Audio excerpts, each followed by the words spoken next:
आदमी की 3 तरह की कमाई होती है। एक पाप कमाई आदमी, दूसरी बाप कमाई, कौन सी कमाई, और तीसरी होती है आप कमाई।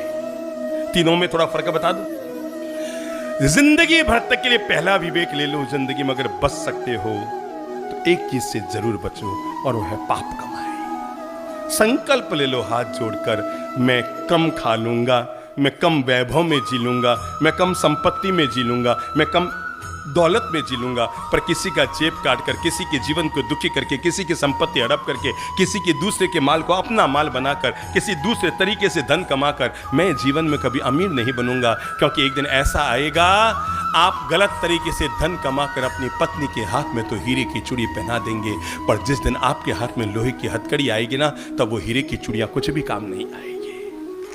जिंदगी भर याद रखें। इसलिए नंबर 1, जिंदगी में हमेशा बचे रहो। और वो कौन सी कमाई है, बोलो, मुंह से बोलो, कौन सी कमाई है? पाप कमाई। नंबर 2, कौन सी कमाई होती है?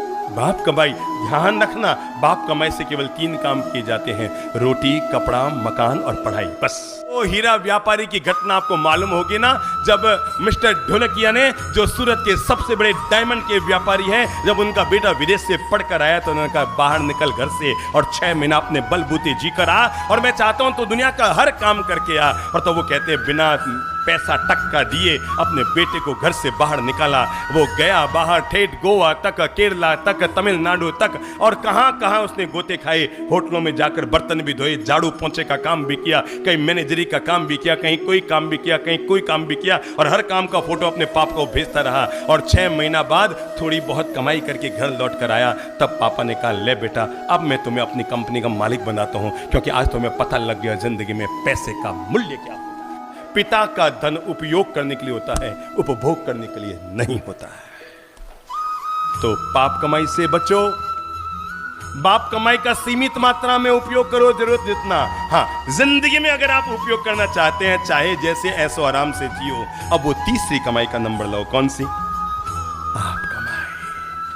जब इंसान आप कमाई करना चाहता है, खुद की मेहनत पर आगे बढ़ना चाहता है, चलो अब मैं छोटे छोटे मंत्र दे रहा हूं, जिंदगी में आप कमाई कैसे की जाए।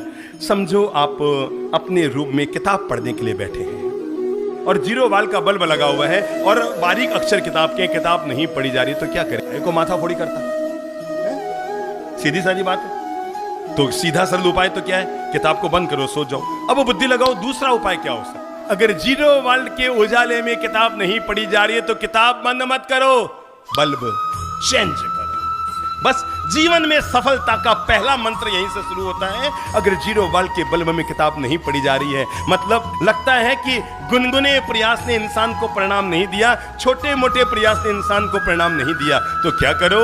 अब लग जाओ लगन से। और लगता है 0 वाल्ट के बल्ब से किताब नहीं पढ़ी जा रही, तो क्या करो? तो क्या करो? तो क्या करो? बल्ब चेंज करो, 40 वाल्ट का लगाओ, फिर भी नहीं पढ़ी जा रही, तो क्या करो? 100 वाल्ट का लगाओ। बल्ब को चेंज करना और किताब को खुला रखना, यही सफलता का पहला मंत्र है। मैं दुनिया के एक मशहूर आदमी का नाम ले रहा हूं, जिनका नाम था अब्राहम लिंकन। कहते हैं वो युवक जब 22 साल का था तो उसने पार्षद का चुनाव लड़ा, जमानत जब्त हो गई। 23 साल की उम्र में उसने लव मैरिज की, पर शादी के बाद 6 महीने में पत्नी भग गई। 24-25 साल में उसने दोबारा शादी की, पर पत्नी को कैंसर हो गया, पत्नी फिर मर गई। 27 साल की उम्र में उसने फिर कांग्रेस सीनेट का चुनाव लड़ा, जमानत जब्त हो गई। जब वो आदमी 35 साल का हो गया तो उसने विधानसभा का अमेरिका में चुनाव लड़ा, वहां भी जमानत जब्त हो गई। उसके बाद जब वो आदमी 40 साल का हो गया, उसने कांग्रेस सीनेट का चुनाव लड़ा, वहां भी उसकी जमानत जब्त हो गई। जो आदमी अपनी जिंदगी में 22 बार चुनाव हारा, वो एंड में जिंदगी के 52 साल की उम्र में अमेरिका के राष्ट्रपति पद के चुनाव के लिए खड़ा हुआ, और वो वहां के राष्ट्रपति पद का चुनाव जीत गया। उस व्यक्ति का नाम था अब्राहम लिंकन। आदमी करना चाहे और न कर पाए, इम्पॉसिबल, क्योंकि इम्पॉसिबल में छिपा हुआ है आई एम पॉसिबल। जीवन में सफलता का द्वार खोलने के लिए पहला कार्य हमें करना पड़ेगा, अपने भीतर ये आत्मविश्वास जज्बा पैदा करना पड़ेगा, ये सकारात्मक नजरिया पैदा करना पड़ेगा। मैं कर सकता हूं। उड़ते वही हैं, बोलो, उड़ते वही हैं जिनके सपनों में जान होती है। पंखों से कुछ नहीं होता, जिंदगी में हौसलों से ही उड़ान होती है।